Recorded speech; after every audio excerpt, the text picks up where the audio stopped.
Hello everyone, welcome to our vlog. Welcome to Agent Lenny vlog. Before we will start to our topic today, I'm inviting you to like this page, Wonderflight Travel Agency, and if you want to book your flight, you can message on that page. We offer to go on tour packages. Hello everyone, how are you today? Welcome to our vlog. Welcome to Agent Lenny vlog. Sorry po kung late update po ako kasi po nagkasakit yung baby ko.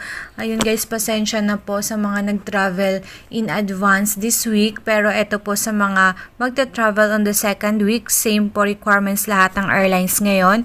At let's start with the destination going to Antique. Bilisan lang po natin para po sa inyong travel requirements. So, travel requirements, alert level to June 1 to 15 po itong update na to.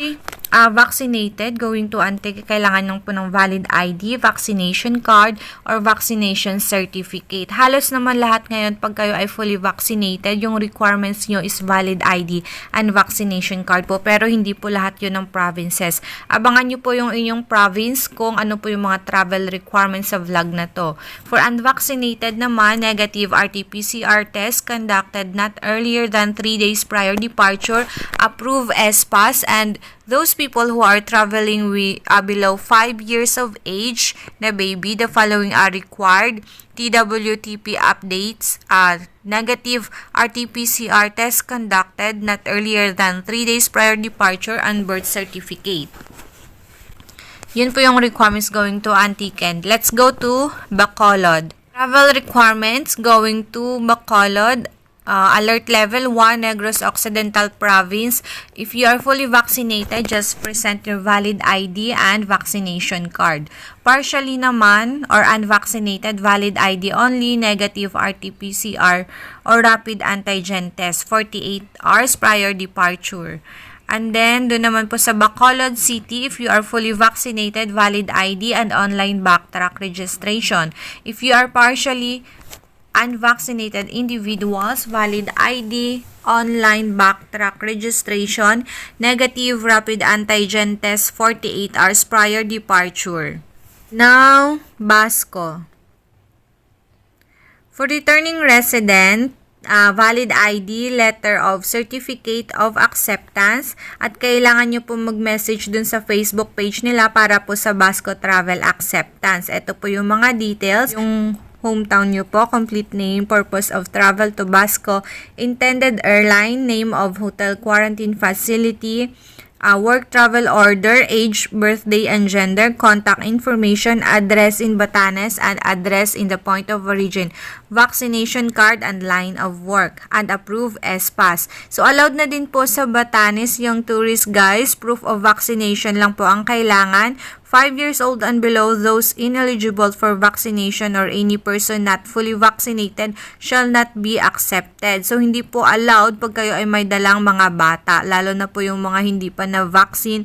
Booking at any DOT accredited local tour operators to facilitate their acceptance and manage their tour in the province. Kailangan po mag-book po kayo sa DOT accredited sa mga tour operator para po maasikaso ang acceptance nyo po. Kung wala po kayo nun, possible hindi ma-approve yung inyong acceptance letter. Certificate of acceptance issued by PGO or Heritage and Tourism Section. Dito po mag-i-email and approve SPAS. Ayan, kahit isa dyan, pag wala kayo, not allowed po yung tourist sa Batanes. So, for Zamboanga naman, okay, alert level 2 na sila. Yung tourist na 12 years old and above, yun po, ipoprocess yung requirements na to, vaccination card for fully vaccinated and valid ID. If you are partially lang po, negative RT-PCR 72 hours prior departure and valid ID. Then, this for returning residents, citizen, ROF, 12 years old and above, full vaccinated, vaccination card, valid ID, partially or unvaccinated, kailangan po ng RT-PCR 72 hours and valid ID. If you are 5 years old and below, accompanied by a fully vaccinated adult, COVID-19 test result is not required. Accompanied by a partially unvaccinated adult, kailangan ng 72 hours RT-PCR test. Ayun, allowed din po sa Zamboanga. Meron kaming package ng mga Zamboanga, Boracay. So, mag-book kayo dun sa Wonderflight, guys, para guided po kayo.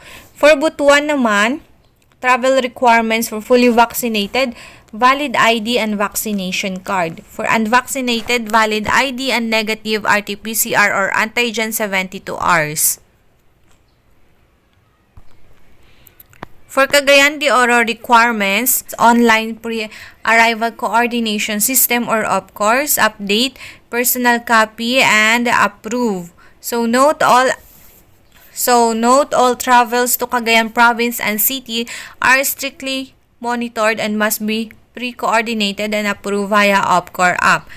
Strict implementation of basic travel requirements via Laguindingan Airport. Kailangan po mag-generate kayo ng rated travel permit through SPAS, register to stay safe, and LGU travel requirements. Traveler must contact the LGU and show their list of requirements set by the final destination as proof of their coordination. Those travelers who are going to Cagayan de Oro as its final destination, your travel requirements is SPAS, OPCORS, and Higala app. And for local or OFW or non-OFW na Cagayan de Oro residents, valid ID with address in Cagayan de Oro and any proof of residency in Cagayan de Oro. Now let's go to Calbayog requirements. For Calbayog, fully vaccinated is your vaccination ID, vaccination card. Unvaccinated is valid ID, negative RT-PCR 72 hours, certificate letter of acceptance, and also CR test result cannot be presented. Said individual shall be required to undergo 14-day quarantine. Next, for coming in requirements, for fully vaccinated, valid ID, vaccination card, certificate from barangay and acceptance from the municipal government for returning resident, and travel order for APOR. For unvaccinated and partially vaccinated, valid ID, negative RT-PCR test result within 24 hours, and certification from barangay and acceptance from the municipal government for returning resident, and travel order for APOR. And for tourists naman, only full vaccinated tourists shall be permitted to enter the province. Valid ID. All tourists regardless of age must have clean Coming-in quick response QR code, confirmed reservation with an accommodation. For tourists who will stay in a private home must secure a clearance from the municipal government of the municipality where they will be staying. And negative RT-PCR 72 hours for tourists traveling from NCR and Luzon, and 48 hours for tourists traveling from Visayas and Mindanao. Also proof of full COVID-19 vaccination. The requirements going to Katarman: for inbound passenger or returning residents, valid ID, APOR is valid ID, travel order, and travel itinerary. Go to Katiklan. Ito, maraming nagta-travel going to Boracay, lalo na nung summer at ngayong June, ina-expect din naman yung mga bare months na marami na ulit dahil nasa alert 1 naman po ang Boracay. So ang requirements nyo is all tourists and travelers shall secure a quick response QR code. Ito yung online health declaration card. And those people who are traveling also in Aklan, same din po dito requirements going to Katiklan. Secure OHDC confirmation, valid ID with Aklan address, travel details. For below 12 years old, kailangan mag-accomplish po ng certificate of undertaking traveling with minors and proof of vaccination. For fully vaccinated individual, pwede po yung vaccination certificate, local issued vaccination card, and yung World Health Organization for international certificates. Then for travelers naman, returning overseas Filipino, authorized person outside residence, and locally stranded individuals. Kailangan nyo po mag-secure ng OHDC confirmation, proof of identification with Philippine residency, travel details for below 12 years old, and kailangan mag-accomplish ng certificate of undertaking traveling with minors and proof of vaccination. For fully vaccinated, vaccination card, COVID-19 vaccination certificate, local issued vaccination. For unvaccinated, negative RT-PCR test result taken within 72 hours. Then, pagdadaan lang po kayo sa area, kailangan nyo po mag-send ng documents sa aklantraveler@gmail.com using this format at mag-secure ng OHDC confirmation and travel details nyo po. Form is going to Aklan and Katiklan. And going to Cebu naman, the travel requirements for Cebu province, fully vaccinated, valid ID and vaccination card only. For unvaccinated, valid ID and medical certificate issued within 24 hours. For Cebu City naman, valid ID and vaccination card. For unvaccinated, valid ID, negative RT-PCR 72 hours or negative antigen 48 hours. For Lapu-Lapu City, inbound passenger is valid ID. For Mandaue City, fully vaccinated individuals is valid ID and vaccination card. For unvaccinated, valid ID, negative RT-PCR 72 hours or negative antigen 48 hours. And now let's go to Clark, the travel requirements, passport or valid government ID and confirmed airline ticket. Then for Cotabato naman, yung requirements nyo po, province of Maguindanao, fully vaccinated is valid ID and vaccination card. For unvaccinated, valid ID and negative RT-PCR 72 hours. For Cotabato City, for fully vaccinated, valid ID, vaccination card, and compliance with the trials procedure upon arrival at Cotabato Airport. For unvaccinated, valid ID, RT-PCR 72 hours, and minors or those below 18 years of age who cannot present a complete valid vaccination card or RT-PCR shall be subject to 14 days quarantine. So, yung Davao naman, hindi naman na po mahigpit sa Davao. Yung requirements nyo lang po is valid ID. And now, let's go to Dipolog. For Dipolog requirements, valid photo ID and vaccination card. For unvaccinated and partially vaccinated, valid photo ID and negative antigen 5 days and approved S-Pass. For Dumaguete travel requirements, for fully vaccinated, valid ID, vaccination card, and photocopy of both requirements. For unvaccinated, valid ID, negative antigen, and photocopy of the requirements. For Jensen, meron po akong vlog nito, video po. Panoorin nyo na lang before this video na nag-travel po ako. Jensen, Manila, and Manila Jensen. Nandun po yung mga travel requirements and protocol. So, for fully vaccinated, valid ID and vaccination card. For unvaccinated, valid ID and RT-PCR 72 hours. Wala na po yung S-Pass requirements.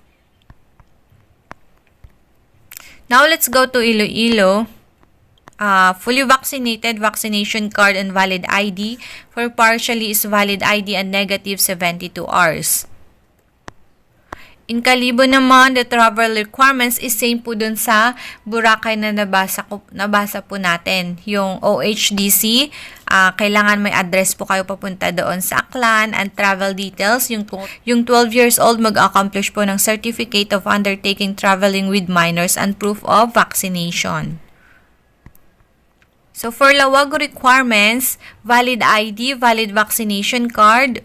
For partially naman, valid ID and negative RT-PCR or negative antigen 24 hours prior departure.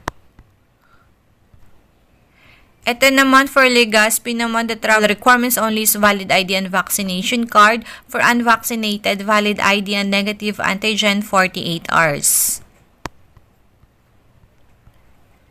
Okay, for Metro Manila, I have a separate video of this sa lahat ng airlines sa mga travel requirements and also sa to-go travel. Abangan nyo po yung about sa Manila requirements natin na video. So, let's go to Osamis. Dahil yung vlog na to is all about provinces only. So, for Osamis requirements, fully vaccinated is your valid ID and vaccination card. For unvaccinated, valid ID and antigen 72 hours. Minors who are bound to province of Misamis Occidental are no longer required to present a negative antigen test result prior to boarding, provided that they are traveling with their parents, guardians, or who are vaccinated against COVID-19.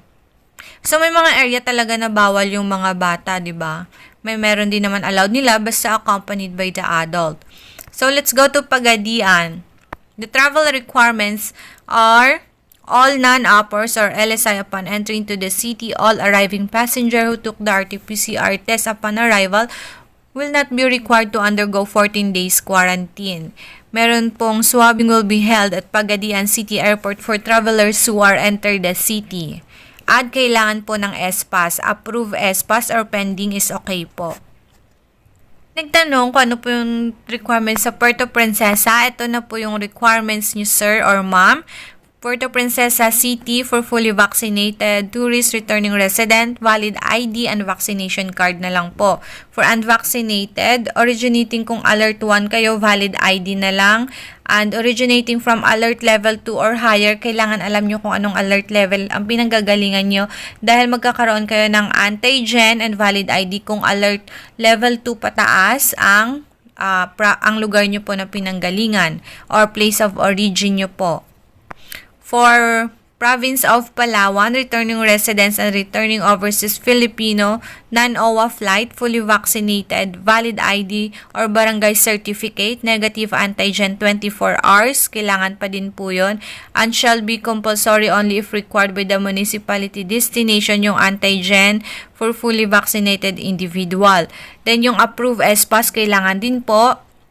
Dito naman po sa vaccination card, pwede yung vaccination certificate yung ipakita. Then the travel order. For unvaccinated, valid ID or barangay certificate, negative RT-PCR 72 hours now. Silang antigen dito and approved SPAS.